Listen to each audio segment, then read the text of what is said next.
Amigos do programa Momentos de Reflexão, terça-feira, 14 de fevereiro, e hoje a igreja celebra dois grandes santos, São Cirilo, monge, e São Metódio, bispo. Foram dois irmãos que nasceram na cidade de Tessalônica, na Grécia, no século IX. Viveram em Roma nos anos de 868. Cirilo entrou no mosteiro, onde faleceu no dia 14 de fevereiro de 869. Metódio, em 870, foi consagrado bispo e depois arcebispo de Pamônia e Morávia, a atual República Tcheca, onde pregou o cristianismo até a sua morte em 6 de abril de 885.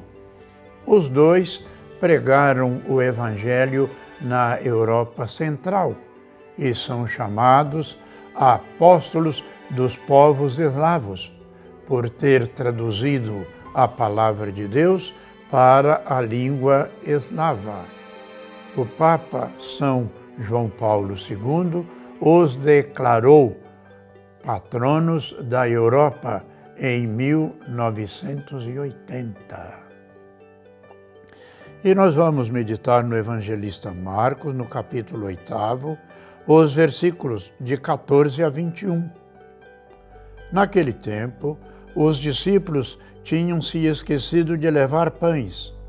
Tinham consigo na barca apenas um pão. Então Jesus os advertiu: prestai atenção e tomai cuidado com o fermento dos fariseus e com o fermento de Herodes. Os discípulos diziam entre si: é porque não temos pão. Mas Jesus percebeu e perguntou-lhes: por que discutis sobre a falta de pão? Ainda não entendeis e nem compreendeis? Vós tendes o coração endurecido? Tendo olhos, não vedes, e tendo ouvidos, não ouves? Não vos lembrais de quando reparti 5 pães para 5.000 pessoas? Quantos cestos vós recolhestes cheios de pedaços? Eles responderam: 12. E Jesus perguntou: e quando reparti 7 pães com 4.000 pessoas, quantos cestos vós recolhestes cheios de pedaços? Eles responderam: 7. Jesus disse: e vós ainda não compreendeis?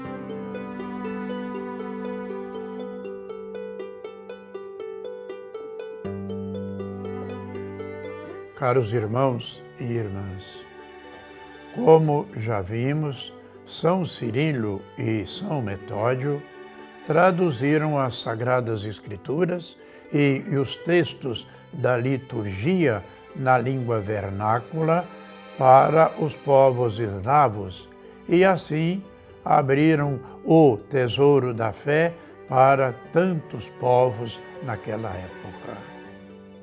Mas, por causa disso, esses dois santos sofreram perseguições e incompreensões, porém não desistiram.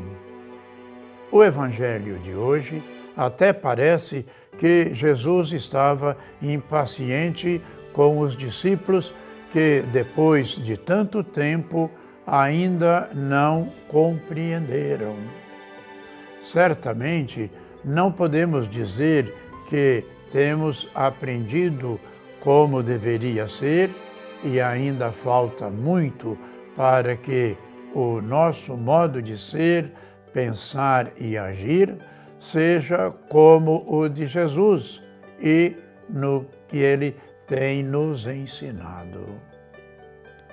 Viver distraídos é um dos males do nosso tempo, mas não valorizar a vida como o maior dos dons recebidos é desperdiçá-la ou estragá-la. A comunidade dos discípulos de Jesus, na história de hoje, parece um pouco também distraída. Dá a impressão de que é pela necessidade básica de alimentação, mas no fundo o que preocupa é não ter um futuro seguro na sociedade, na época e nos tempos atuais. Jesus nos convida a não depender a nossa fé só de milagres ou de necessidades puramente materiais, mas a aprender a confiar em Deus e na sua providência. A vida, por mais livre que seja, torna-se mais disponível e mais generosa, sem medo do que virá. E se fizermos o que Deus, que não se deixa vencer pela generosidade, por que será que nos custa tanto confiar nele? Muitas pessoas e comunidades de fé traem o ideal ou a proposta do reino de Deus, apregando-se e a segurança somente nos bens materiais. Perguntemos, irmãos e irmãs, já ouvimos o Evangelho há quanto tempo? Será que já aprendemos todo o seu ensinamento? Será que compreendemos bem o que o Evangelho quer nos ensinar? O que aconteceria se não tivéssemos nossas vidas asseguradas?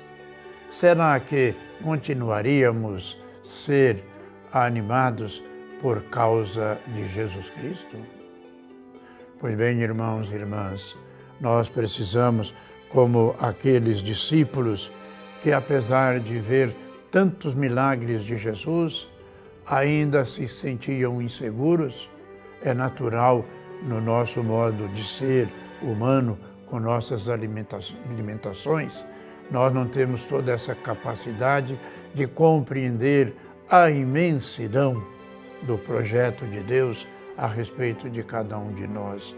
Portanto, vamos pedir a Deus que nos conceda a graça de compreender um pouco mais a dimensão do seu imenso amor manifestado na pessoa de Jesus.